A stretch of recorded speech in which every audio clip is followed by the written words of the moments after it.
ये बात के सवाब क्या होता है, ये बात के सवाब किन चीज़ों पर मिलता है, ये बात के सवाब की हकीकत क्या है और ख़ास तौर पर रमज़ान में सवाब की क्या नौइयत है, इसका फ़ैसला मैं या आप नहीं कर सकते। इसका फ़ैसला अल्लाह ताला के पैगंबर को करना है, दीन को करना है, अल्लाह ताला को करना है।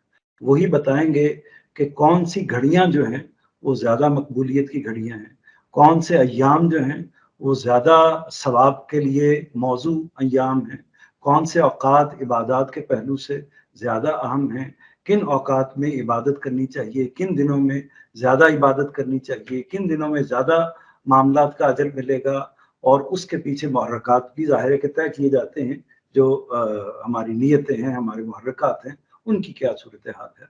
तो जहाँ तक रमज़ान का ताल्लुक है, तो इसकी बरकतों को तो नबी करीम सल्लल्लाहु अलैहि वसल्लम ने बार-बार बेशुमार पहलुओं से बयान फरमाया है कि ये एक निहायत बाबरकत महीना है।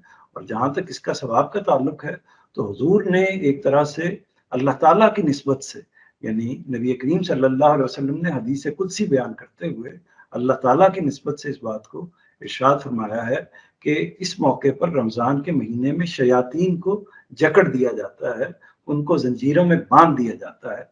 उसका मतलब क्या है, उसको चाहेंगे तो अलग डिस्कस कर लेंगे। और उसका नतीजा क्या निकलता है?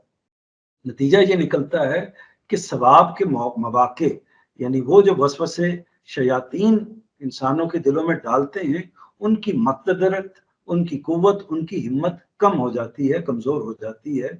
कुछ अज्जा जो हैं, वो एक तरीके से ताक़त नहीं कर पाते, आगे अटैक नहीं कर पाते। तो ये वाक़यात ख़ास तौर पर अल्लाह ताला की जो इनायात है, वो इस ख़ास और इसी तरह इस माह रमज़ान की बरकत का एक ख़ास पहलू ये है कि इसमें लैलतुल क़द्र आती है और जिसकी बरक़ात के हवाले से अल्लाह ताला ने फरमाया है कि ये रात हज़ार महीनों से बेहतर है। और रसूल करीम सल्लल्लाहु अलैहि वसल्लम ने फरमाया है कि इसकी जस्तजू कीजिए, उसको पाने की कोशिश कीजिए। उस रात के अंदर इबादत भी एक तरीके से हज़ार महीनों की इबादत से बेहतर है। तो ये सारी की सारी अज्र व सवाब ही की नौइयतें हैं, उसकी सूरतें हैं, जो अल्लाह ताला के पैगंबर ने, अल्लाह ताला ने इंसानों तक पहुँचाई हैं और इसी को आगे उम्मत ने कबूल किया है। इसमें अगर किसी चीज़ में अफ़रात तफ़रीत हो जाती है, उसका सही महल में सही तरीके से इस्तेमाल नहीं होता, जैसा कि आपने फरमाया कि मसलन कुरान मजीद को पढ़ना चाहिए, तो उसको समझ कर पढ़ना चाहिए।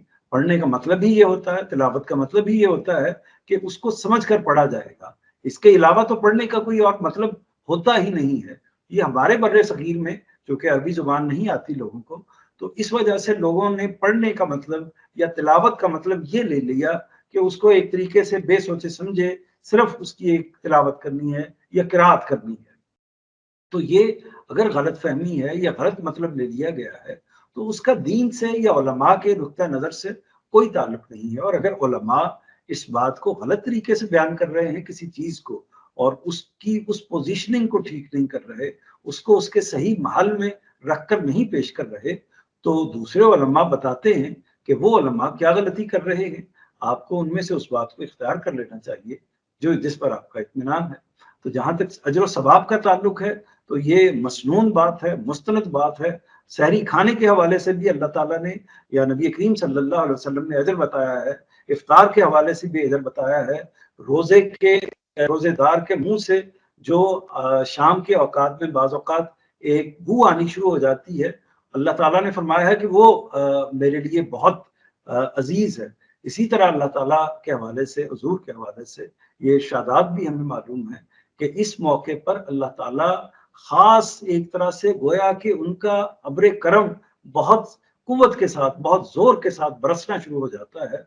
और उसमें ख़ास तौर पर अल्लाह ताला ने जो ये फरमाया है कि रोज़े का अजर मैं ही दूँगा, यानी बाकी इबादत, यानी एक इल्तिफ़ात का इज़हार है।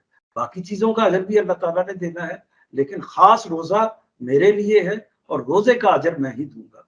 तो इसी तरह एक और पहलू वो है, कुरान मजीद जैसी लाज़वाल किताब, कुरान मजीद जैसी अल्लाह ताला की आखिरी हिदायत इसी महीने में नाज़िल हुई है और इसी वजह से इसके अंदर बरकतें हैं, फजीलतें हैं।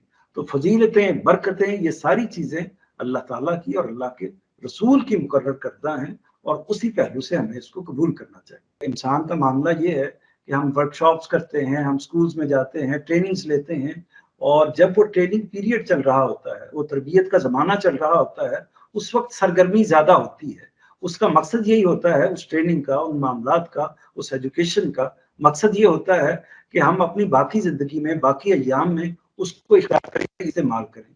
لیکن انسان اس میں کوتاہی کرتے ہیں، لیکن اس کے باوجود پھر وہی اگلے مہینے یا اگلے سال، اگلے رمضان میں پھر یہ ٹریننگ ہوتی ہے۔